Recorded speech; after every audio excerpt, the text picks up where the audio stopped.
안녕하십니까. 황태순TV의 황태순입니다. 2021년 4월 24일 토요일 오후입니다.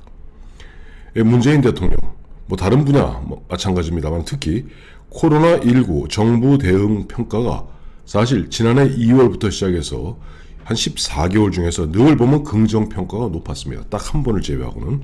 근데 드디어 이제 부정평가가 긍정평가를 갖다가 훌쩍 뛰어넘고 있습니다. 왜 그럴까요? 이거는 국민들이 백신 확보와 백신 공급 이 계속 정부 말만 믿다가 차일피일 되는 것은 없고 정부 문재인 대통령 비롯한 국무총리 비롯한 부총리 비롯한 모든 사람들이 호언장담하는데 한마디로 뻥이었기 때문입니다. 그런 가운데 대한민국은 어제 4월 23일 기준으로 접종률이 3.93%로 OECD 꼴찌 수준입니다. 거기다 흔한 이야기로 우리의 염장이라도 지르듯 유럽연합은 화이자하고 18억 회분, 그러니까 EU가 대략 인구가 4억 5천이라고 합니다. 18억 회분이면 유럽 인구 전체, EU 인구 전체가 무려 4번에 맞을 수 있는 겁니다. 캐나다도 1억 8,500만 회분의 공급 계약을 맺었다고 합니다. 이들은 백신을 2번 맞고 그래도 혹시 해서 부스터 샷이라고 합니다. 3번 추가 접종하는 거죠. 통상 2번 맞습니다만은 보다 효능을 높이기 위해서 한 번 부스터 샷을 놓는 것까지 포함해서 이미 EU, 캐나다, 미국은 말할 것도 없고요. 지금 이스라엘 같은 경우는 다 마스크 벗고 다닙니다.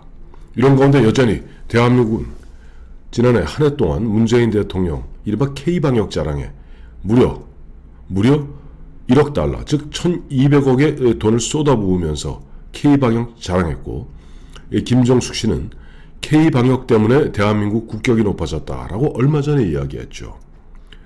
이렇게 국민들 염장을 지르는 가운데 왜 문재인 대통령에 대해서 드디어는 국민들이 이제 코로나도 못 믿겠다라고 부정적 평가를 내렸을까요? 그건 문재인 대통령과 문재인 청와대, 문재인 정부가 그동안 해온 허언들, 시건들, 거기다 한마디로 망언들, 이것을 갖다가 하나 둘 따져보면은 왜 국민들이 드디어는 문재인 대통령, 문재인 정부에 대해서 코로나19 방역도 잘못하고 있다라고 이야기하는 줄 알 수 있겠습니다.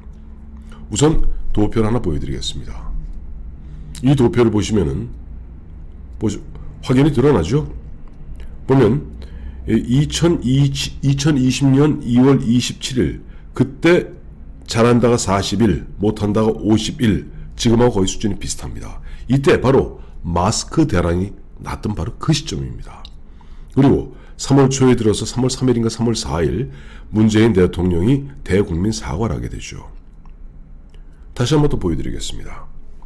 2020년 5월 21일 잘한다가 85, 못한다가 10입니다. 이 85, 10은 바로 그 무렵 4.15 총선 끝나고 4인 가족 기준 100만원씩 때려 부을 때입니다. 그러니 당연히 잘한다는 수치가 높았겠죠. 근데 지금 와서는 잘한다가 43, 잘못한다가 49로 6%포인트 잘못한다가 높습니다. 물론 문재인 대통령 개인에 대한 지지율도 잘한다가 31, 못한다가 60으로 이미 못한다 부정평가가 긍정평가 2배입니다. 그렇다면 문재인 대통령, 문재인 정부가 지난 1년 2, 3개월 동안 어떤 허언들을 갖다가 또 어떤 망언들을 갖다가 내뱉어왔는지 하나하나 소개해드리도록 하겠습니다. 지난해 광복절 경축식에 문재인 대통령은 정부는 백신 확보와 치료제, 조기 개발을 비롯해 바이러스로부터 국민의 안전을 지킬 수 있을 때까지 끝까지 전력을 다하겠다라고 했습니다. 그리고 8.15 직후인 지난해 10월 코로나19 백신 개발 기업체인 SK바이오닉스를 방문해서는 국민의 60%에 달하는 총 3천만 명분의 백신을 우선 확보하기 위한 계획도 착실하게 진행되고 있다라고 소개했습니다. 문재인 대통령의 현실인식이 그렇다는 겁니다. 왜가 SK 바이오 사이언스가 그 당시 보면 뭐 하는 것이 뭐 아스트라제네카 그 이제 위탁 생산인데 위탁 생산하는 것은 우리가 생산해서 그쪽으로 넘겨줘야 되는 것인데 그게 우리 건지 착각했던 모양입니다. 참 보면 그 다음에 지난해 12월 9일 이때 드디어 이제 국민들이 또 한 번 왕창 쏟게 되는 겁니다.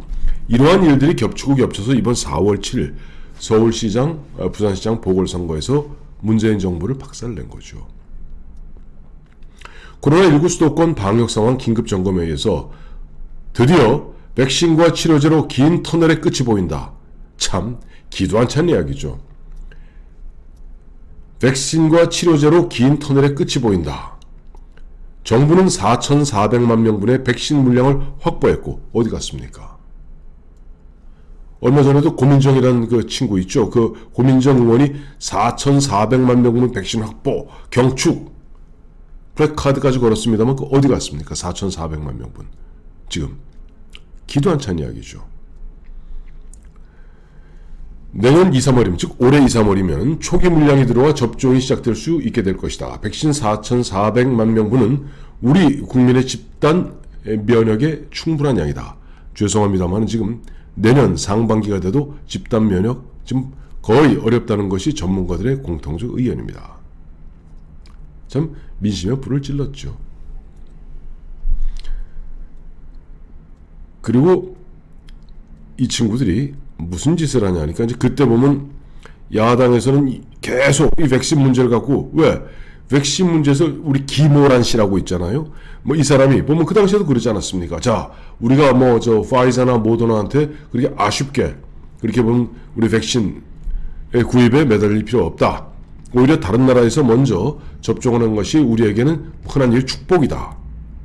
라고 이야기하면서 K방역을 주장했던 김오란과 그 부류의 인간들 이런 부분에서 백신 문제를 걱정하니까 지난해 12일 12월 22일 강민석 대변인은 백신의 정치화를 중단해 주기를 간곡히 호소한다.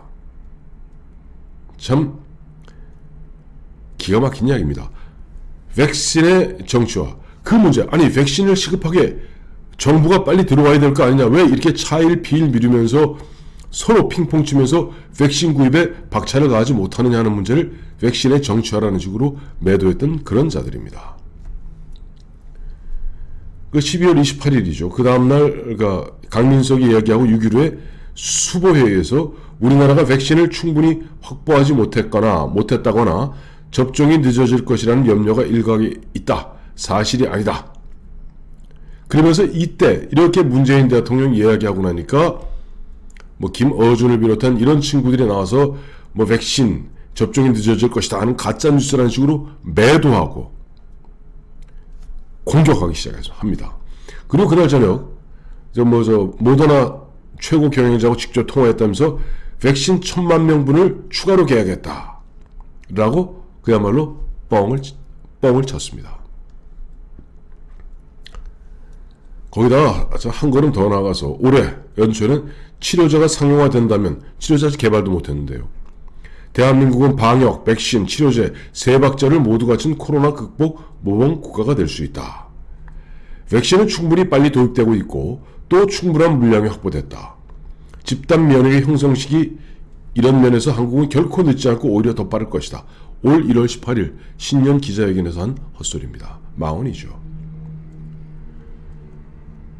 그동안 정부는 필요한 모든 국민 모두가 백신을 맞을 수 있도록 다양한 종류 충분한 물량의 백신을 확보했다. 어디 했습니까? 지금 한 200만 명분 될까 말까 할 정도 갖고 마치 병아리 오줌 누듯이 찔끔찔끔 하루에 3만 명, 4만 명을 놓고 있는 것이 현실입니다. 참 이와 같이 현실과 동떨어진 이야기를 하면서 계속 질질 끌고 그 다음에 국민들을 집단 기합 주고 있고 그런 가운데 아직도 반성할 줄 모르고 있는 문재인 정부에 대해서 국민들은 확연하게 등을 돌리는 겁니다. 이런 얘기를 하더라고요. 이 코로나 탈출로부터 반년 정도 늦어지면 경제적 손실이 30조 원이라고 합니다. 지금 이스라엘, 영국 할 거 없이 하나 둘 지금 막 코로나로부터 탈출하기 시작합니다. 우리나라 세계 100위권 바뀝니다. 이런 상태에서 지금 우리가 대략 70%의 집단, 그것이 이제 백신을 맞고 또 뭐 코로나에서 치유되고 해서 한 70% 정도가 이른바 항체를 갖고 있어야만 이제 집단 면역이 완성됐다고 합니다만은, 집단 면역이 완성될 때까지 지금으로부터 1년 내지 1년 반 이상이 소요될 것으로 지금 짐작하고 있고 전문가들의 의견이 그렇습니다. 그렇다면 대략 반년에 30조면은 약 100조 원가량이 하늘로 날아간다는 이야기죠. 그런 가운데 우리 국민들은 점점 궁핍으로 몰려가고 그것을 갖다가 메꾸기 위해서 세금을 뜯어다가 그걸로 이른바 긴급재난지원금 등등의 명목으로 돈을 살포하고 있습니다만은 결국 그건 뭐냐니까 내 허벅지 살을 베어서 내 배를 불리는 겁니다. 즉 100만 4인 가족 기준 100만 원이다 뭐다 하는 것이 결국 내 허벅지 살을 베어서 내 배를 채우고 있는, 그러다 보면 결국 나는 내 허벅지 살이 없어짐으로써 저절로 무너지게 되는 거죠. 그리고 이와 같이 각종 형태의 어떤 세금 부과를 통해서 재정 펑크 나는 부분을 다 메우고 있는 이런 이른바 학정, 이른바 세금을 갖다가 무섭게 때리는 학정에 대해서 뭐 재산세는 물론이거니와 등등등 그렇습니다. 건보료도 마찬가지죠. 이런 등등에 대해서 결국 내년 3월 9일 대선 언저리에는 아마 국민들의 집단적 조세저항이 문재인 정부, 문재인 정권의 거짓말과 망언에 철퇴를 갈 것이다. 그렇게 우리가 바라보는 것이 맞을 것 같습니다.